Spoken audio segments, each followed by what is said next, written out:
I am so curious as to how this video is gonna turn out. It just feels so chaotic recording it. Who knows what mess I have produced. Oh my god, what is my brain? Was this the worst day ever to film? Quite possibly, but we're pushing through. Hello everybody, I'm Oliver and this is Chaotic Bibliophile. I am actually feeling quite good about this as a background. The only thing is I can't lean into this because this is actually a fort of books. It's double-lined, so the books are propped essentially by a second column of books facing the other way.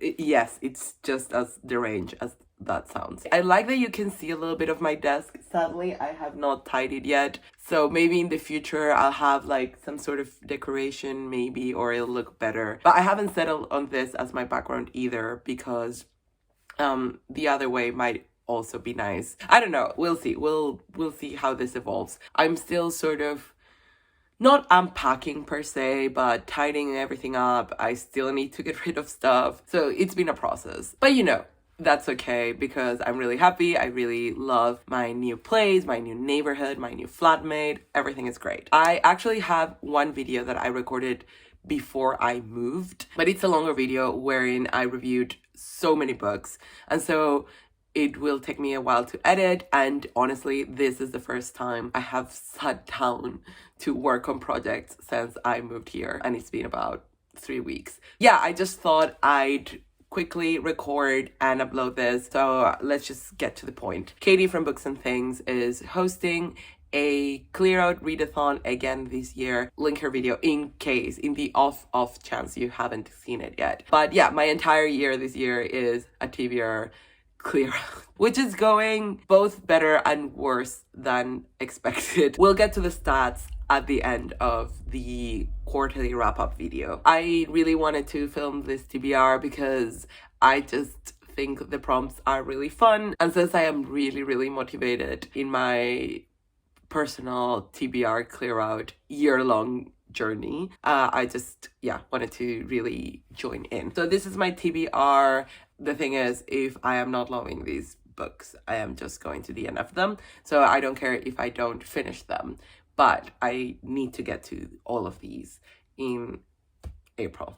Yes, that is the month that is coming. The first challenge is set your own TBR goal. And I didn't put a numbers goal because I'm just always trying to decrease my TBR. But for me, the most important thing is that all of these books and all of the books that I pick up that I'm going to show at the wrap up for this readathon, I am going to do a wrap up for the readathon. It is month long, so there's tons of time. Are books that I bought thinking that I was going to get to right away. And then in some of these cases, it's been literal years and I haven't. So yeah, that is my theme and my goal. I guess I have a lot of really thin books that I'm not going to show here because there are so many of them.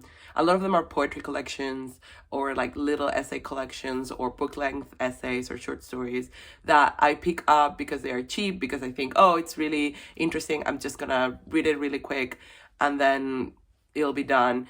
But then I buy so many, and often I am in the middle of reading longer books, that I just never get to them. And they sit there and accumulate and inflate my numbers. So that is another thing I am going to try and get to as much as I can in April. Just like those little thin books. So the second challenge is read a book that has been on your TBR for a very long time. Mac and His Problem by Enrique Vila-Matas, sorry. And this was nominated, I think, for the Booker International a couple of years ago, which is how it got on my radar. I've only ever read his nonfiction, Never an End to Paris, or Never Any End to Paris, which is his fantastic memoir about living in Paris and being mentored is a better word, by Marguerite Duras, and it was just so entertaining and so good. I think it was one of those early memoir experiences that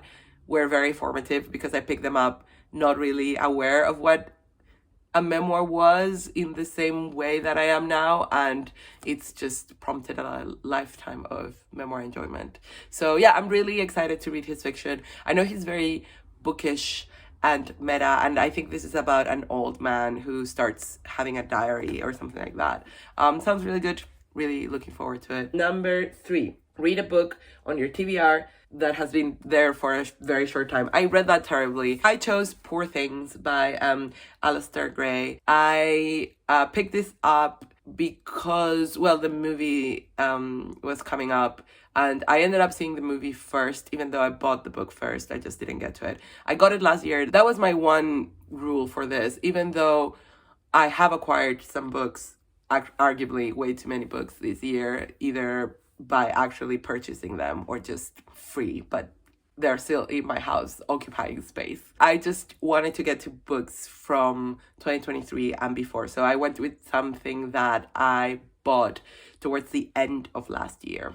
And this is one of those titles that I clearly remember buying in December and being like, yeah, I'm gonna read it right away, right before seeing the film. And then the film came and I didn't read this. It has some strong points, but overall I found it really disappointing and actually quite problematic in a way that I've been told the book isn't. So basically my problem with the film is that a lot of the things it presents, it sort of presents itself as challenging or wanting to explore, but in the end it's really, really male-gazy and really, really uncritical. And in the end it's just like a Hollywood feel-good film that pretends it's more edgy and kooky than it actually is. I've been told that the book actually engages with those things in rich and interesting ways. So I'm just quite excited for that. And yes, I'm reading the prompts from my laptop. Chaos. Read one of the longest books on your TBR. And for me, I'm gonna go with American Short Stories, Volume 1 by Richard Ford.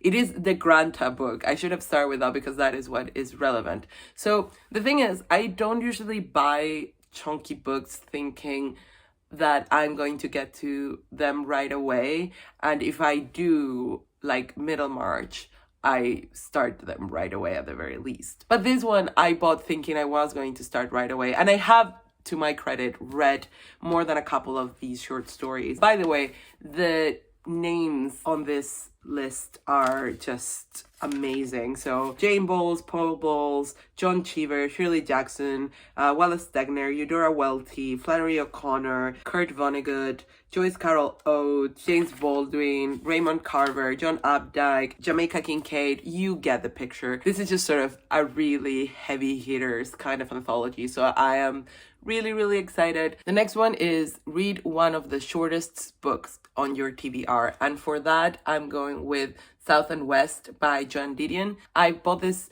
literally one of the last days of December when I was out with Danny and my dad. We were just sort of out and about in South London visiting places, but we also came across the word Bookshop, and they do wonderful 342 on books that wouldn't usually be 342. So they include Fitzcarraldo, for example, which I think to this day, it's the only place that ever has Fitzcarraldo on sale. So if you're ever around Lewisham, I would highly recommend the Word Bookshop. Yeah, I got 3 books thinking I was going to read them all, and I haven't read any of them. And all 3 are quite short. The other book that actually fits this bill, I'm going to put it on this TBR now. Oh my god. It's staring right at me. It's honestly disgraceful that I haven't read it yet. It's Cold Enough for Snow by Jessica Au. This sounds fantastic, and I've had it near my bedside shelf for so long. I moved and I still haven't read it. That's it. I'm putting it on this TBR. April is the time. Read a book from your TBR you fear you have lost interest in. And you will have seen this book already if you watch all my videos. And this is Manchester Unspun by Spinoza. Here's the thing. I bought this book while I was in Manchester, and I started reading it right away. And I thought I would just read it while I was in Manchester. But then I had less time to read last time I went than I expected. So I just didn't. It's good. It's just that it's much less, I don't want to say erudite because that makes me sound like a douchebag. It's just that it feels less analytical from what I remember than what I expected. There was something that I was enjoying, but it wasn't quite hitting. It feels a little bit more memory than I expected. And I knew the memoir aspect was going to be an aspect, so I don't want to be like complaining about something I knew was coming. But yeah, there was something at the time that put me off, but it might have been because life was busy at the time. October was a very sort of wild month, if I correctly remember. Yeah, because I was changing jobs. And it was quite chaotic. So maybe it was the time as well. So I'm quite excited to get back to it. And maybe I actually have not lost interest in it. And then read a book from your TBR that you're very excited to get to. And that is What I'd Rather Not Think About by Gente Postuma. This I am buddy reading with Natalie from Curious Reader. We'll link her channel down below. I love buddy reading with her. And this was long listed for the Booker Prize International. And I'm not going to go through the long list. I said I would last year and I didn't. So this year I'm not even gonna try. But I had 2 books already from that list and I already got to one, but I'm not gonna say anything because it will be on my quarterly wrap up, and this is the other one. And I've just been super excited since I picked it up. I know Willow really loves it, and just on the very off chance that you don't know her channel, I'm gonna link it down below. But yeah, I'm just really looking forward to this. I actually picked this up in the last Booktuber meetup. I thought I was going to read it and I planned to, and then I didn't. Hence, its inclusion on this list. And then I have a bonus 3 books that I really want to get to that are all sort of mid-sized books. One that I actually acquired quite recently. It's the only one that I acquired for £2. That's why I couldn't resist it this year.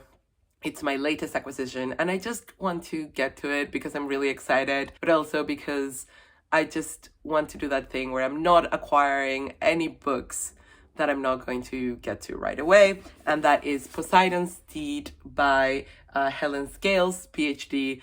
That appears to be her real name. And this is the story of seahorses from myths to reality. I read the foreword and it's so poetically written. She just loves seahorses so much, and who can blame her because they are fascinating creatures, so I'm excited to learn more. If on a Winter's Night a Traveler by Italo Calvino.